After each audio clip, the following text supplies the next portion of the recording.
what I do all day is meet with teams of people and work on ideas and solve problems to make new products, to make new marketing programs, whatever it is. And are people willing to tell you you're wrong? Yeah. I mean, other than snarky journalists. I mean, people that work for you. Oh, yeah. No, we have wonderful arguments. And do you win them all? Or? Oh, no, I wish I did. No, see, you can't. If you want to hire great people and have them stay working for you, you have to let them make a lot of decisions, and you have to be run by ideas, not hierarchy. The best ideas have to win. So, otherwise, good people don't stay. But you must be more than a facilitator who runs meetings. You obviously contribute your own ideas. I contribute ideas, sure. Well, why would I be there if I didn't?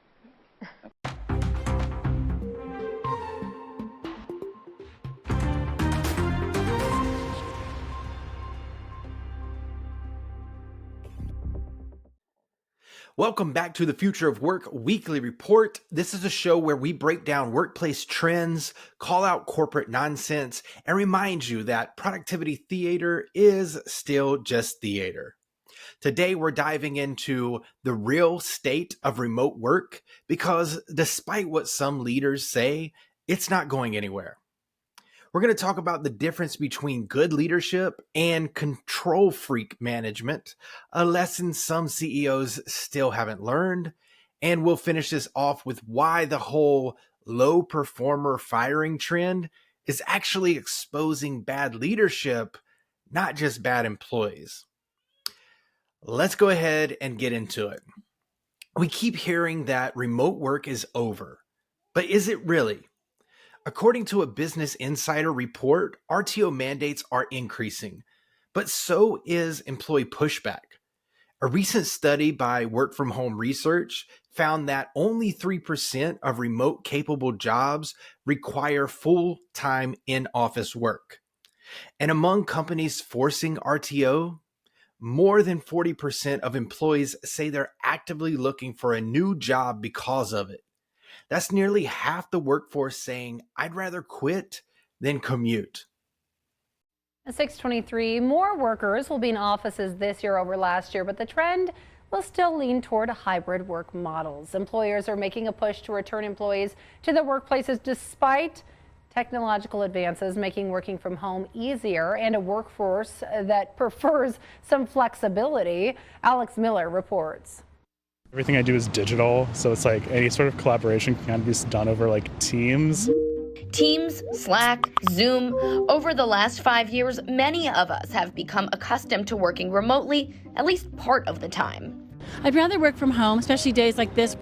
They're not alone. Most Americans sometimes want the option to work from home. A Pew Research Center poll found most current hybrid workers, 72%, want it to stay that way. And 62% of workers who never or rarely work from home would, if they could, part of the time. Like a flex option, but I think I'd get lonely if I didn't go into the office. But as companies signal a shift to returning to the office, nearly half say they would quit their job if their employer required them to be in the office full time. Upwork estimates more than 20% of the American workforce will work remotely in 2025, higher than pre-pandemic levels. The desire for flexibility runs counter to predictions from CEOs. 83% say they expect a full return to office, according to a poll from KPMG. So, let's be real. Companies aren't mandating RTO because it improves work or collaboration or innovation. They're doing it because they don't trust their employees. And that's the real problem. The companies that get it are thriving, while the ones that force people back, well, they're stuck playing a losing game of power and control. Meanwhile, companies like Spotify, Airbnb, and Atlassian have fully embraced remote work, and they're outperforming their competitors in retention and engagement. Spotify's work from anywhere policy has led to an attrition rate that's 15% lower than industry averages. That's a pretty solid business case, if you ask me. What a gift to be able to stay home, to be able to have breakfast with your children and not be in commute traffic, to be able to hit the soccer game and also get work done. We've done research on culture and seen that it does not affect culture. Culture is what drives results, and it's not water cooler talk. It's not whether or not you're playing ping pong at the office. It's really about the experiences that we co-create, which can absolutely happen on a Zoom call, on a telephone call. We don't need to be together in person. Those experiences drive the beliefs we have about the work we do and whether we're contributing something valuable in our vocation. That leads to the actions we take and the results that we get. To make an arbitrary rule that because it's Labor Day now, we need everyone back in the office, it's sorely mistaken, and I urge bosses to reconsider. You know, it's interesting. I feel like there is this conflict between the human resources folks, the people folks, and the C-suite, right? Where there are leaders who think that they want to be leading people on the premises. They worry about culture and trading and collaboration. I hear those all the time. But you talk to the people who are actually running the human resources department, and they're like, we have to have flexibility and a lot of other options. Well, the human resources folks who are saying that are absolutely right. Here's what I'm particularly worried about. The employees who are more likely to request a flexible work schedule, who want to work from home, are women and non-white workers. So if those are the people that end up staying home, then we have white male workers, predominantly more in the office. What we're going to see is something called location bias. That's where bosses are going to perceive that the people who are contributing more, who are being more productive, are those who happen to be there. The people who are on location. That's not actually tied to results. That's just tied to the general sense I get of who is contributing more. And that's going to lead to serious diversity, equity, and inclusion issues that we can prevent right now by not enforcing these arbitrary policies. That's what I think most of the HR leaders are worried about, and they're right. Now, this brings us to our next point. Good leadership isn't about control, it's about culture. A Forbes piece put it perfectly. The future of work depends on leaders who invest in culture, not just compliance. And here's a stat worth repeating. Companies with strong cultures see 4 times higher revenue growth than those with weak cultures. That's coming from McKinsey & Company. 4 times. So why are some companies still treating culture like an afterthought? One of the keys to Apple is Apple's an incredibly collaborative company. And so, you know how many committees we have at Apple? No. 0. We have no committees. No committees. We are organized like a startup. One person's in charge of iPhone OS software. One person's in charge of Mac hardware. One person's in charge of iPhone hardware engineering. Another person's in charge of worldwide marketing. Another person's in charge of operations. We're organized like a startup. We're the biggest startup on the planet. And we all meet for 3 hours once a week, and we talk about everything we're doing, the whole business. And there's tremendous teamwork at the top of the company, which filters down to tremendous teamwork throughout the company. And teamwork is dependent on trusting the other folks to come through with their part without watching them all the time, but trusting that they're going to come through with their parts. And that's what we do really well. And we're great at figuring out how to divide things up into these great teams that we have and all work on the same thing, touch bases frequently, and bring it all together into a product. We do that really well. And so what I do all day is meet with teams of people and work on ideas and solve problems to make new products, to make new marketing programs, whatever it is. And are people willing to tell you you're wrong? Yeah. I mean, other than snarky journalists. I mean, people that work for you. Oh, yeah. No, we have wonderful arguments. And do you win them all? Or? Oh, no, I wish I did. No, see, you can't. If you want to hire great people and have them stay working for you, you have to let them make a lot of decisions, and you have to be run by ideas, not hierarchy. The best ideas have to win. So, Otherwise, good people don't stay. but you must be more than a facilitator who runs meetings. You obviously contribute your own ideas. I contribute ideas, sure. Well, why would I be there if I didn't? Here's where some leaders get it wrong. They think that forcing employees back into an office is culture building. Newsflash, if your culture only exists when people are physically trapped in a building, then you don't have culture. You have compliance. Real culture comes from trust, clear communication, and investing in people, not from tracking badge swipes and forcing awkward team lunches. We've all been there. The companies that understand this, they're winning. According to Gallup, businesses with high trust cultures have 76% higher engagement and 50% lower turnover. That's real culture, not pizza parties in the conference room.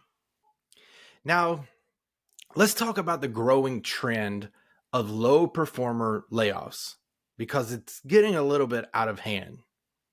Elon Musk, Mark Zuckerberg, and others have been on a firing spree, branding employees as low performers to justify mass layoffs. But let's step back for a second.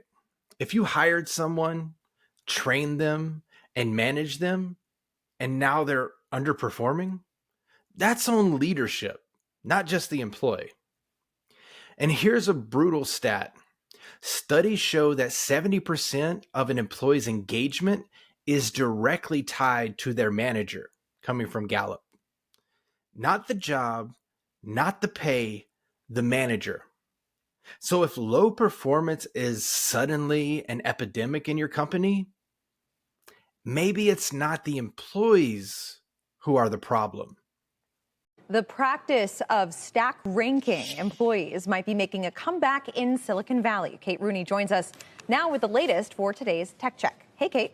Hey, Leslie. So after massive waves of tech layoffs, employees may have thought their jobs were a little safer. That might not be the case at this point, with new forms of stack ranking making a comeback. This is where you rank employees on a bell curve and then cut the bottom portion of those. It was made famous by the late Jack Welch, the former CEO of GE. It's sometimes called rank and yank. Tech companies have been bringing it back in different forms as a means to keep headcount in check during these new years of efficiency. And heading into earnings, discipline and cost discipline is really a big theme and what investors want to see across tech. So names like Amazon, Alphabet, Meta have all cut double-digit percentages of their workforce after overhiring during the pandemic. They all use some sort of employee rating system. The information also reporting that Shopify is now using a numeric rating system. Then only those whose scores increase in a review period are eligible for raises, according to the report, which Shopify executives are pushing back on. The return of what some see as a more cutthroat internal rating system does signal a shift, though, in tech company culture. So back in the pandemic,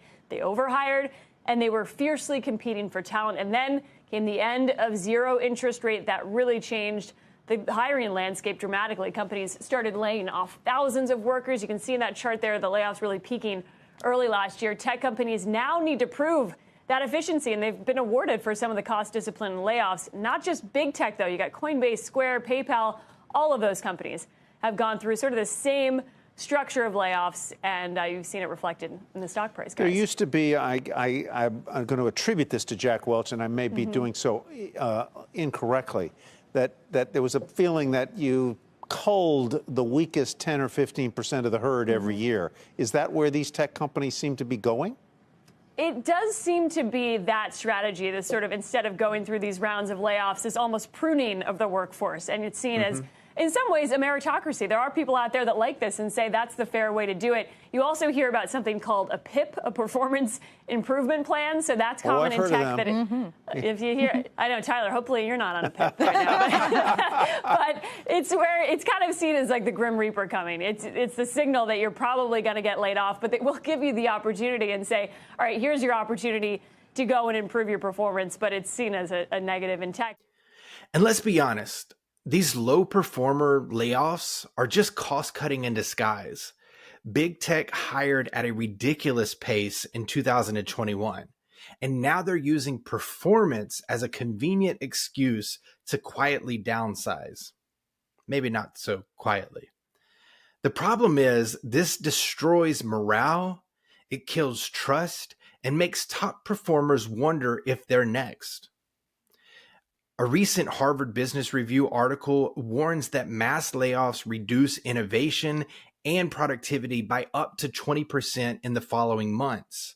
So while these companies think they're saving money, they're actually cutting their own legs out from underneath them. So where does this all leave us? Remote work, it's here to stay, but only for companies smart enough to make it work. Culture, it's the real differentiator between companies that thrive and those that crumble under their own bad policies. Mass layoffs, they expose leadership weaknesses more than employee failures. Let's look at companies like HubSpot, GitLab, and Basecamp. They've figured out that the key to the future of work isn't location. It's how you lead, how you measure success, and how you build trust. These companies that get this are the ones actually building the future of work. The ones that don't, well, they'll keep making headlines, but for all the wrong reasons. So what do you think? Are we still debating whether remote work works, or is it time to focus on real issues, bad leadership? Let us know in the comments, what's the biggest workplace challenge right now?